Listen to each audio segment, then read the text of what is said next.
আসসালামু আলাইকুম ওয়া রাহমাতুল্লাহি ওয়া বারাকাতু। রহমত, নাজাত এবং মাগফিরাতের মাস রমজান মাস। এই মাসের বিশেষ আমল রোজা। রোজা মানুষকে আল্লাহ তাআলার সঙ্গে সম্পর্ক করিয়ে দেয়। রোজার ফজিলত এবং উপকারিতা সম্পর্কে বিভিন্ন হাদিস বর্ণিত হয়েছে।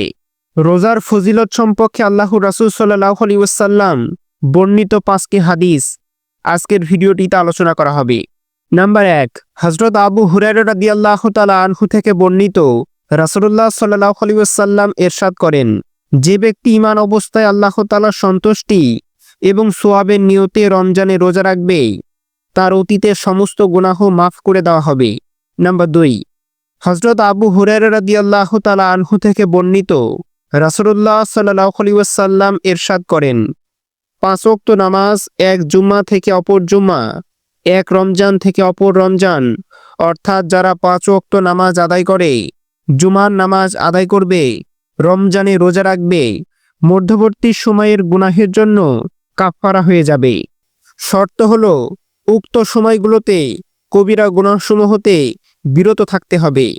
নাম্বার 3, হযরত আবু হুরায়রা রাদিয়াল্লাহু তাআলা আনহু থেকে বর্ণিত, রাসূলুল্লাহ সাল্লাল্লাহু আলাইহি ওয়াসাল্লাম ইরশাদ করেন, রোজা হলো ঢাল, অর্থাৎ জাহান্নামের আগুন থেকে বাঁচার ঢাল। সুতরাং কেউ যেন নির্লজ্জ কাজ এবং মূর্খপনা কথা না বলে।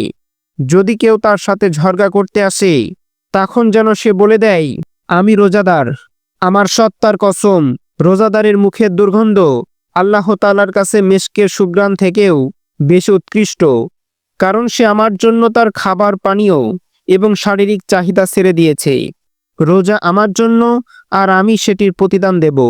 নাম্বার 4, হযরত শাউল রাদিয়াল্লাহু তাআলা আনহু থেকে বর্ণিত, রাসূলুল্লাহ সাল্লাল্লাহু আলাইহি ওয়াসাল্লাম বলেন, জান্নাতে রায়ান নামে একটি দরজা আছে। কিয়ামতের দিন রোজাদাররা উক্ত দরজা দিয়ে জান্নাতে প্রবেশ করবে। তাছাড়া অন্য কেউ উক্ত দরজা দিয়ে জান্নাতে প্রবেশ করতে পারবে না। নাম্বার 5, হযরত আবু হুরায়রা রাদিয়াল্লাহু তাআলা আনহু থেকে বর্ণিত, রাসূলুল্লাহ সাল্লাল্লাহু আলাইহি ওয়াসাল্লাম ইরশাদ করেন, রোজাদারদের 2টি আনন্দের সময় আছে, যে 2টি সময় তার আনন্দ করবে। একটি হলো ইফতারির সময়, অপরটি হলো পরকালে আল্লাহ তাআলার সাথে সাক্ষাতের সময়।